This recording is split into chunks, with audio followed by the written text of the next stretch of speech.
Welcome to 2025, everyone. I hope you had a great start to the year. We're diving into something you might be feeling right about now, especially after all the holiday festivities. That kind of, post-holiday weight gain. Ugh, it's the worst, right? Yeah, it is.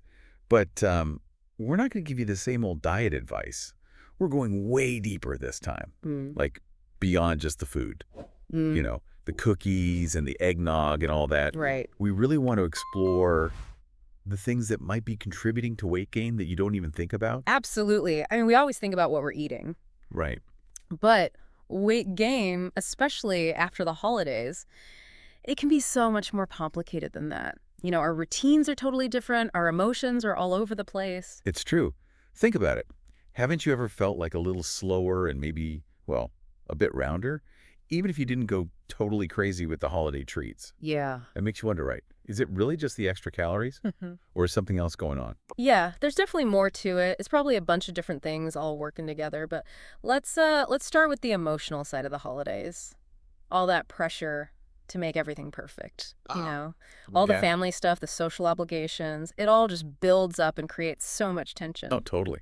Speaking of family, though, I bet we've all got that one relative, Yeah. right?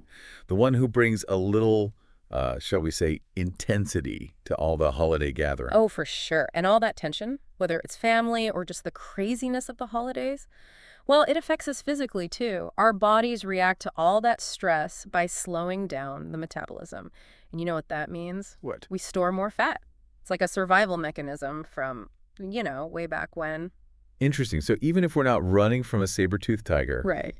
our body's still reacting like we are. It's pretty amazing, right? How our emotions and our bodies are so connected. Have you ever noticed this connection in your own life? Let us know in the comments. We'd love to hear about it. Yeah, definitely. Okay, so we've got the emotional stress, Mm. but then there's also the fact that our routine is totally out of whack during the holidays. Yeah. Late meals, Oh, yeah. inconsistent sleep, and probably less physical activity than usual. Absolutely. It just throws everything off. Yeah, it's like you have this perfectly tuned machine, and Right. suddenly somebody just throws a wrench in the works. Exactly. And when that happens, well, things start to break down. Yep, that's when those energetic blocks can start to form. Okay, now we're getting to the really interesting stuff. Energetic blocks. Tell me more. What are they exactly? And how can they cause weight gain? Okay, well, think of your energetic field kind of like this invisible energy system that flows through and around your body. Okay. Okay. And it affects everything. It affects your body, your emotions, how you think, everything. And whenever we experience these like negative emotions like envy, resentment, even just being overstimulated, all that can create blockages in this energy field. Yeah, so it's almost like our negative emotions are causing traffic jams. Yes, that's a great way to put it. And just like a traffic jam disrupts the flow of cars, these energetic blocks disrupt the flow of energy in our bodies. Got it. That makes sense. But I'm still a little confused. How do emotions turn into extra pounds on the scale? Well, our emotions have a big impact on our hormones. A perfect example, anxiety. When we're anxious, our bodies produce more cortisol. That's the stress hormone. Right. And cortisol plays a huge role in where we store fat. And guess what? It loves the belly. Ever notice how stress just seems to go straight to your midsection? You're so right. I always thought it was just because I wanted to eat comfort food when I'm stressed, Mm-hmm. but it's actually triggering hormones that are telling my body to store fat there. It is pretty wild, huh? And it's not just cortisol. Think about it. When you're holding on to anger and resentment, doesn't that just make you feel heavy and stuck? Yeah, it totally does. Well, that can also lead to weight gain. It's like our bodies are literally holding on to those negative emotions. Yeah. It's crazy. Has anyone else out there experienced this? Let us know in the comments. And don't forget to subscribe for more deep dives just like this one. We would love to hear from you. Okay, so we talked about our own emotions. But what about other people? I mean, is it possible that other people's negative energy can actually make us gain weight? It sounds a little out there, but I'm curious. Well, remember how we talked about the energetic field being like a protective barrier around you? Yeah. Well, when we're exposed to negativity from other people, it's like our energetic shield is taking a hit. So things like envy, toxic comments, all that stuff can weaken our energetic field. Exactly. And when that happens, our body goes into protection mode, and sometimes that protection shows up as, you guessed it, weight gain. Wow, that is fascinating. Can you give us some examples of what you mean by an energetic attack? Sure. Think about those backhanded compliments that people sometimes give you. Like someone might say something about your appearance or your success, but it's not really a compliment. Oh, yeah, those little digs, they can really get to you. Right. They might seem like no big deal, but they drain you. They make you feel self-conscious and just energetically depleted. And all that can have physical consequences. I never really thought about it like that, but you're so right. Those little comments can chip away at you and leave you feeling heavy and drained. It's like they're Oh, dumping their energetic garbage right on you. exactly. And then you've got the whole idea of the evil eye Oh, or curses. People think it's superstition, but maybe there is something to this idea that negative energy can actually impact our well-being? it makes you wonder, right? Yeah. It really makes you think about who you surround yourself with Mm-hmm. and the energy you let into your life. Exactly. So if we are carrying around all this emotional baggage and energetic gunk, Right. what can we do about it? How do we lighten the load? Well, that's where energetic cleansing comes in. It's Mhm. all about clearing out those energetic blocks and creating space for our bodies to function the way they should. I'm intrigued. But how do we actually do energetic cleansing? Does it involve chanting and incense and all that? Well, there are tons of different techniques, but one of the simplest uses fire and water. Fire and water. Interesting. It's all about intention and visualization. Okay, I'm a little skeptical about the whole like burning a match thing. How is that more than just symbolic? Well, think about it. Fire has been used in rituals and ceremonies for centuries, right? Yeah. It's all about purification, Yeah. transformation, burning away what no longer serves us. Okay. Water, on the other hand, that's cleansing, healing. It's about flow. So the fire is like releasing the negativity Yes, and then the water washes it away. exactly. And when you combine those two elements with a focused intention, it can create a really powerful shift. Okay, I'm listening. Tell me more about this fire and water ritual. How does it work? Okay, so first, find a quiet spot, someplace where you can be alone and not be disturbed.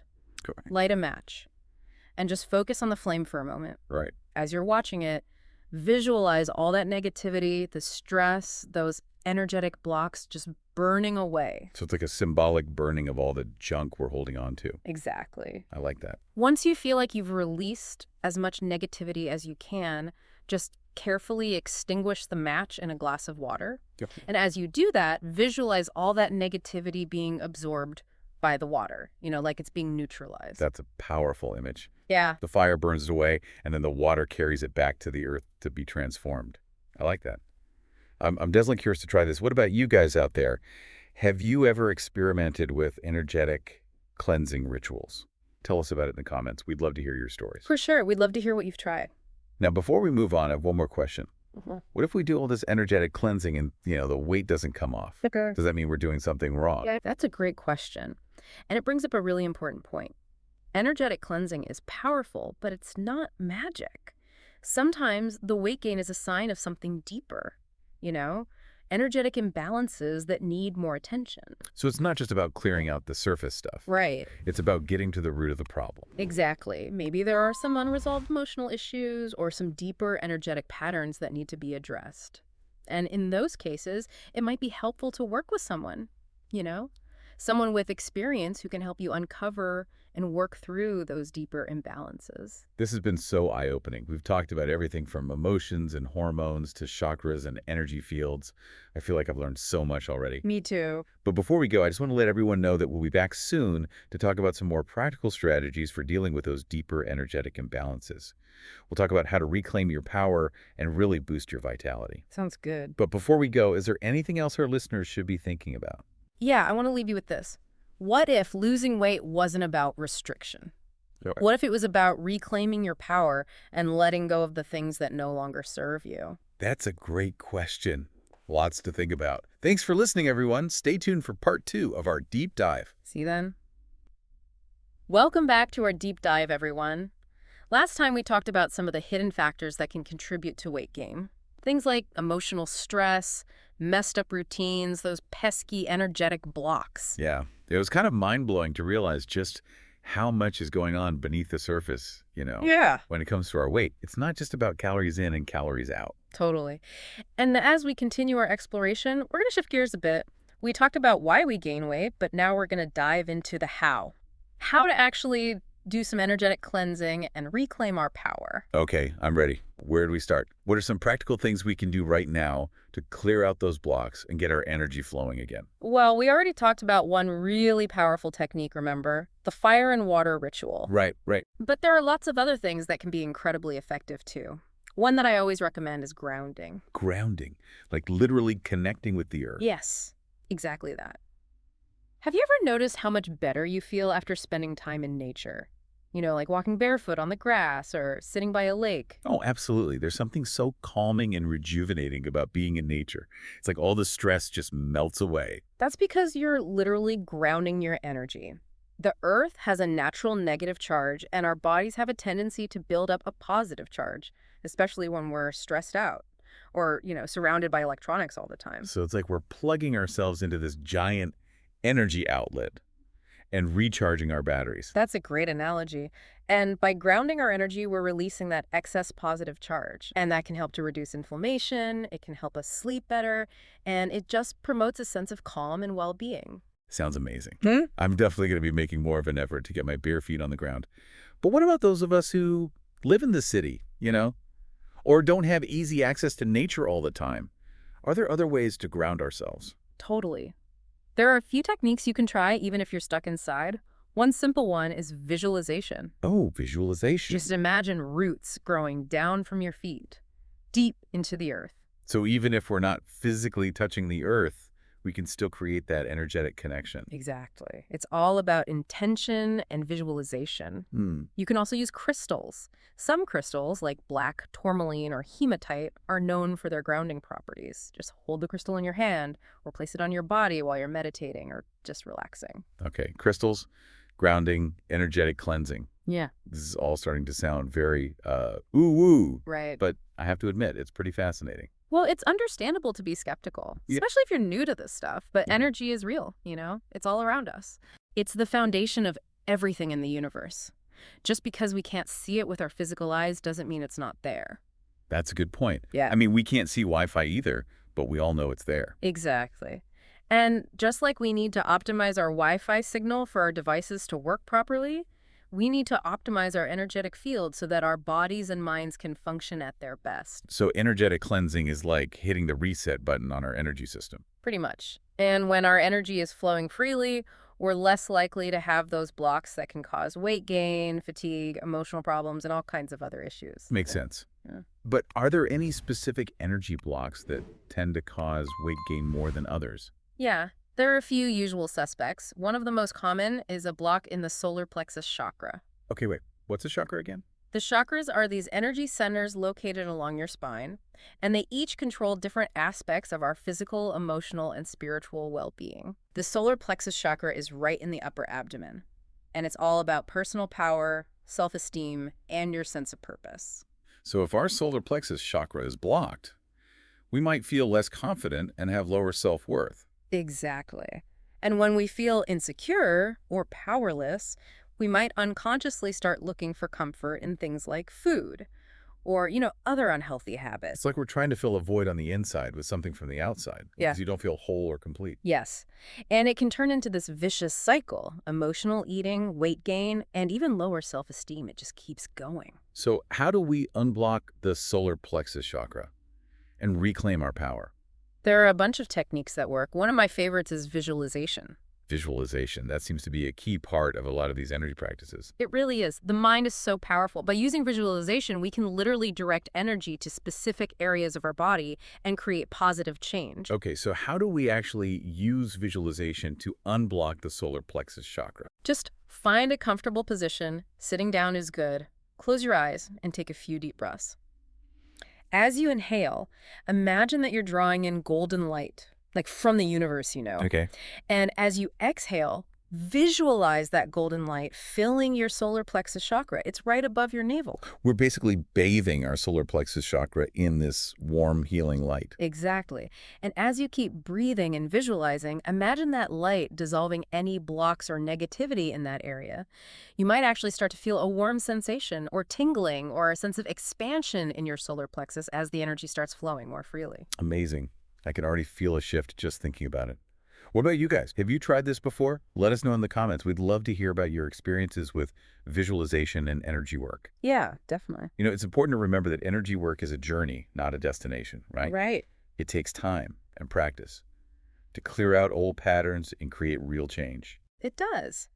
But if you're patient and consistent, you can reclaim your power, find balance, and achieve your weight loss goals in a way that's holistic and sustainable. We're almost out of time for this part of our deep dive. But before we go, I want to hear from our listeners. Yes. Have you ever tried any energetic cleansing techniques? What practices have helped you boost your energy and feel better overall? Tell us about it in the comments below. Yeah, we'd love to hear what's worked for you. And we'll be back soon for part 3, where we'll explore even more strategies for energetic cleansing and weight management. Stay tuned. Welcome back, everyone.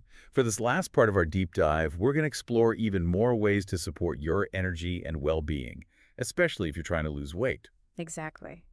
We've covered a lot of ground already, right? Emotions, routines, those energy blocks, cleansing techniques. Now let's add another tool to the mix. Energetic boundaries. Ooh, boundaries.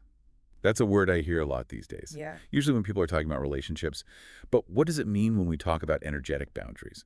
And how does that relate to weight loss? Well, think of your energetic field as your personal space, like this bubble that surrounds you and protects you. Just like you wouldn't want someone to just walk into your house and make a mess. You don't want to let just any energy into your space. Okay, I like that analogy.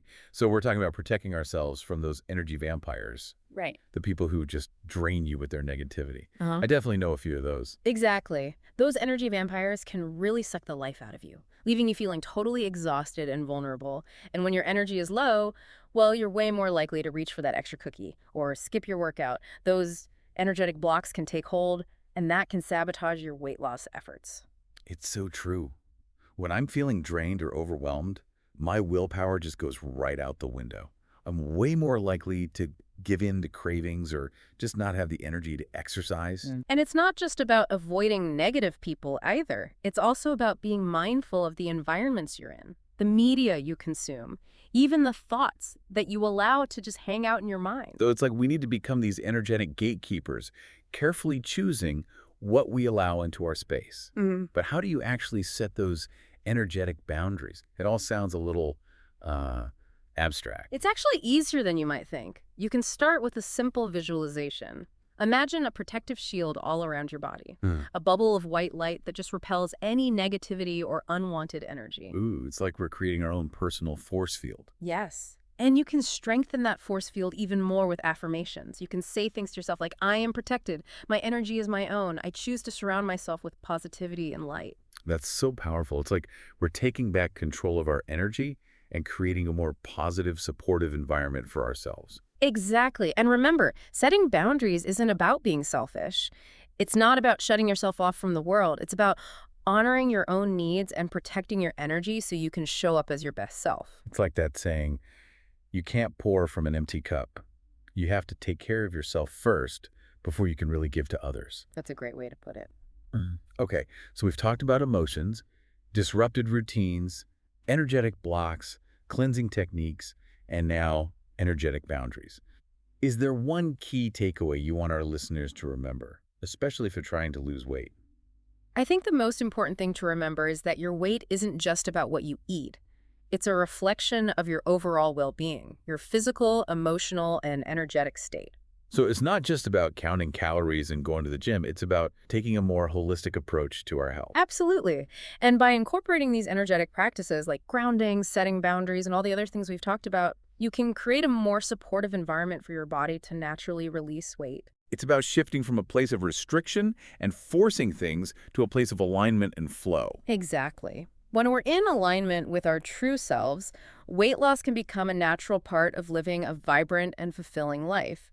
It's not the goal in itself, it's more like a reflection of our inner harmony. This has been such an incredible deep dive. I feel like I've learned so much about weight loss and the power of energy. Thank you so much for sharing your expertise with us. Oh, it's been my pleasure. Before we wrap up, do you have any final words of wisdom for our listeners as they embark on their own journeys to reclaim their power and vitality? I would just say, approach this journey with a sense of curiosity and compassion for yourself. Be willing to experiment. There's no one right way to do this. Trust your intuition, explore different practices, find what works best for you, and remember, you have the power to create lasting change. Start by reclaiming your energy, and you'll be amazed at how everything else starts falling into place. That's a beautiful message to end on. Thank you again for joining us. And to everyone listening, don't forget to share your thoughts and experiences with us in the comments. We'd love to hear from you. Have you tried any of these techniques? What are your go-to practices for boosting your energy and well-being? And if you enjoyed this deep dive and want to hear more like it, hit that subscribe button. Thanks for listening. We'll see you next time.